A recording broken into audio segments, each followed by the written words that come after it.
For someone like me, filing Chapter 7 wouldn't have helped me. I needed Chapter 13. 2023, I hit the wall. Chapter 13 bankruptcy. $113,000 in debt. That's right. 113.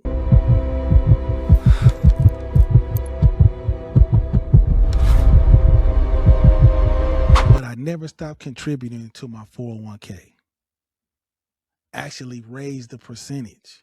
And even through the process, I started to contribute $50 a month to my Vanguard brokerage account for my kids. Now, most gurus will say that I'm crazy. You know, the Dave Ramsey types. They would say, get rid of all your debt before you start to invest. But not me. I say, I'm finally being my family's CEO. Too many dads think that they need to be perfect or debt-free to start to invest. And I'm showing you today why your past mistakes shouldn't rob your kids' future. If you wait until you're debt-free, you're robbing your kids of their most valuable asset, and that's time. So if I wait till I'm debt-free, I'm robbing my 5-year-old daughter Riley time. If I wait enough 5 years until she's 10, those are 5 years of compound interest that I can never get back for her. So no one's saying break the bank, but find money from somewhere in your budget that you can allocate to invest it. Focusing 100% on the past, your debt, and 0% on the future, your legacy, is how you stay a consumer. The first thing you got to do before you file for any Chapter 13, Chapter 7, debt consolidation, or anything like that, is you got to look yourself in the mirror and you've got to admit to yourself that you're bad with money. I'm bad with money, bro, and it's ruining my life.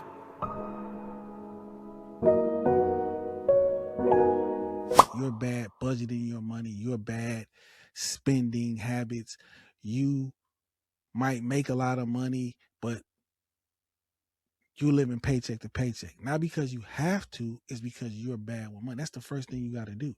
And because I blamed everybody but myself. And that's what a lot of men do. That's what a lot of people do. We blame everybody. Instead of looking yourself in the mirror and admitting that you got a problem. You're not good with money. And you really don't want to hear it from nobody, because I didn't want to hear it from my wife or this or that. But anybody who has debt, you're bad with money. You're bad with money. There is good debt and there's bad debt. Bad debt is consumer debt. When you're not making any money from the debt that you have, no, it's bad debt. Good debt is when you're taking a loan out for your business and it's profitable. That business is going to pay for these loan payments. That's good debt. But most of us, we're not doing that. We're just buying stuff, or we might, like myself, trying to start a business, funneling money into a business that's failing. No, it's bad debt. That's bad debt. You have to admit to that. So anybody that's in debt, you're bad with money too. So like they say, when you point the finger at somebody, they're 3 or 4 point back at you. So that's the truth. But it doesn't, two things can be true. You can be bad with money, and the person that's telling you that you bad with money can be bad with money also. So that's the first thing you got to do. Stop making yourself the hero and saying that you helped everybody and nobody's going to help you, because that's not going to help you become better with money, getting help. For someone like me, filing Chapter 7 wouldn't have helped me. I needed Chapter 13. And it was a lie. Nobody was there for me, because I couldn't have done what I've done, paying back almost half, 47% of the debt that I have without my wife. Couldn't have done it. I couldn't have done it. You cannot do this if you're with a spouse that won't help you, because you can't do it. You literally can't do it.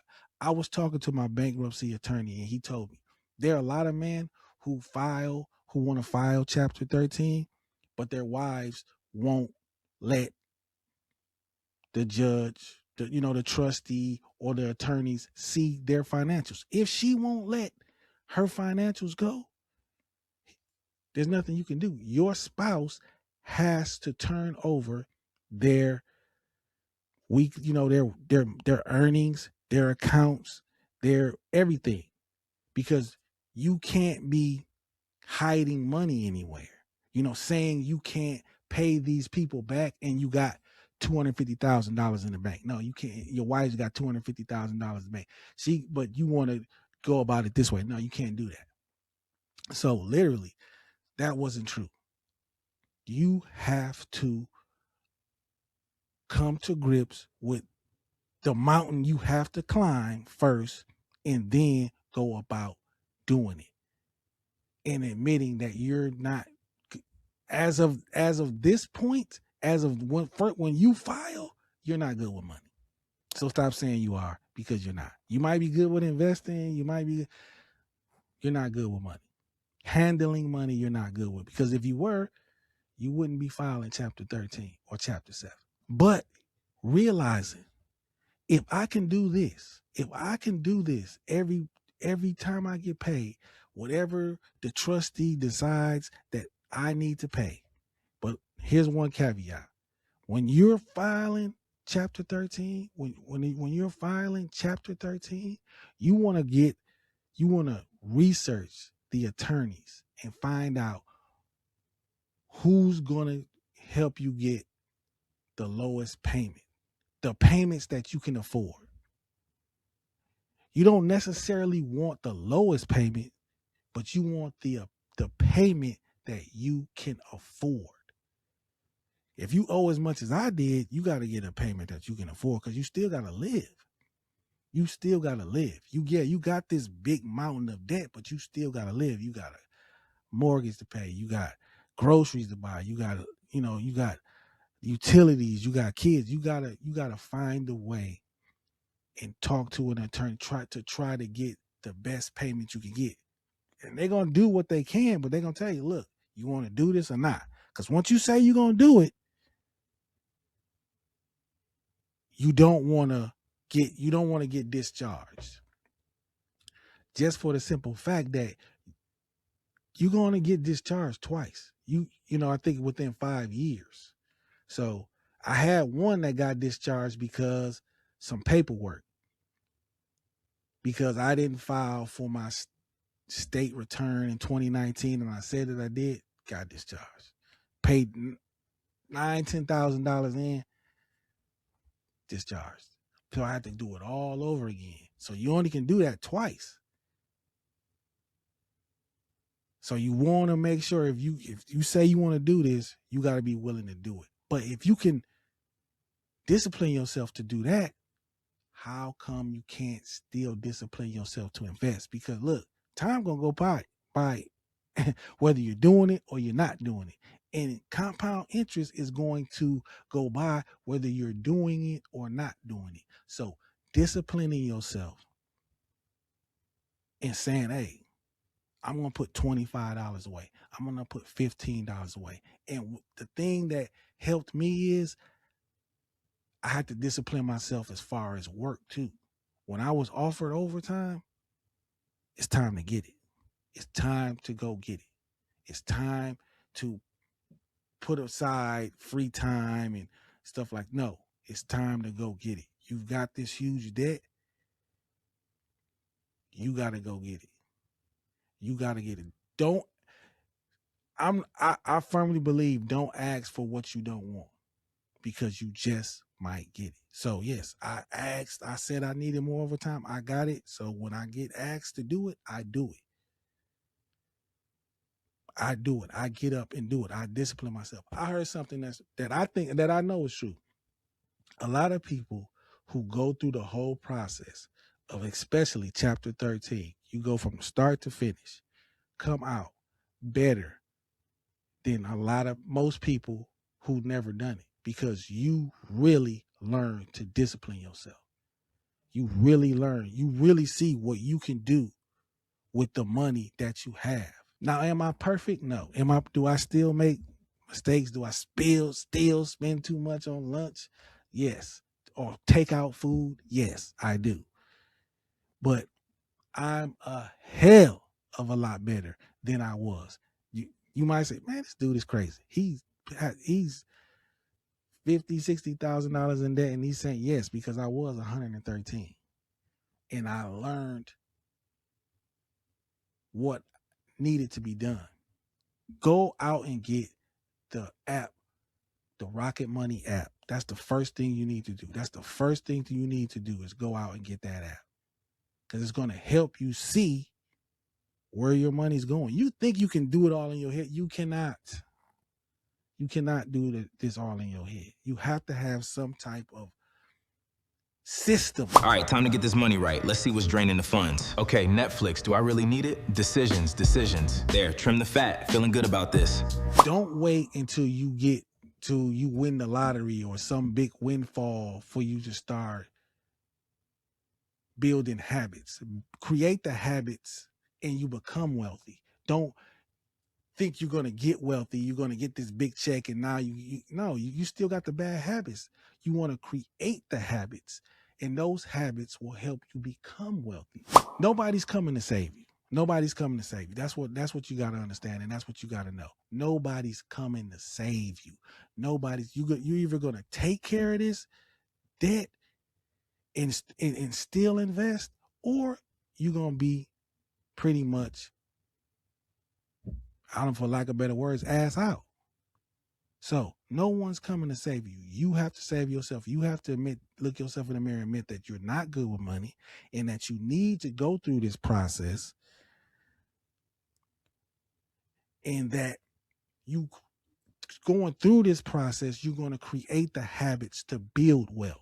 As of right now, as of the last payment right now, I've paid off that much as of today. What's showing on the NDC website. So if you want to know if you're officially into the bankruptcy chapter 13 program, once your attorney sends you that website to sign up, the NDC website, then you'll know you're in.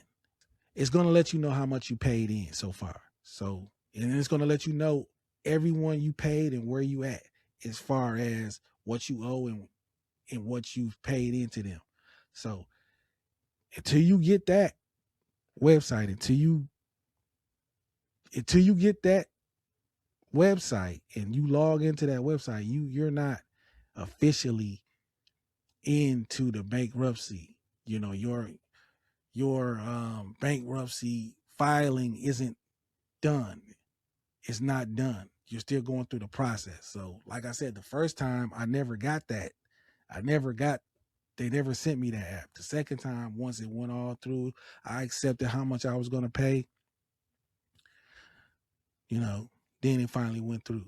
And it's not the worst thing in the world. It's not the worst thing in the world. If you show the trustee that you're making payments and that you in, I'm halfway in. Most filings only go for 5 years. I've been in since 2023, so I've shown that I'm willing to put in the work. They'll let you do certain things. If you need to get a loan for something that your family really needs, they'll trust you. They'll give you that grace. So, but give yourself the grace and still discipline yourself to invest, no matter what you're going through, because this isn't for you. Your kids didn't make the mistake you made. They didn't make the mistakes I made with money. I did. So I don't want to penalize them. If I can do this with 5 kids, now 3 of them are grown, but one of them's got 4 kids of her own. And I'm just doing. I'm a regular guy like you. I drive a forklift. I don't have some fancy job, some fancy education, and I made a huge mistake with my finances. But if I can do it, you can do it. And if you want to give your son the skills that he needs to be unbreakable and and hopefully never go through something like I'm going through, get my new ebook, The Unbreakable Son. It's free. The link's in the description. All you got to do is sign up for my email list, which is great because we also have a lot of information in there to help fathers. We're trying to build a huge community here. We doing this. I'm doing this for myself. I say for myself because I'm doing this for the guy I used to be. I didn't have nowhere to go. I just had to go through it all by myself. And I don't wish that on nobody. So go get the ebook. Thanks for watching the video. Thanks for watching the video and listening to the podcast. And I'm out of here.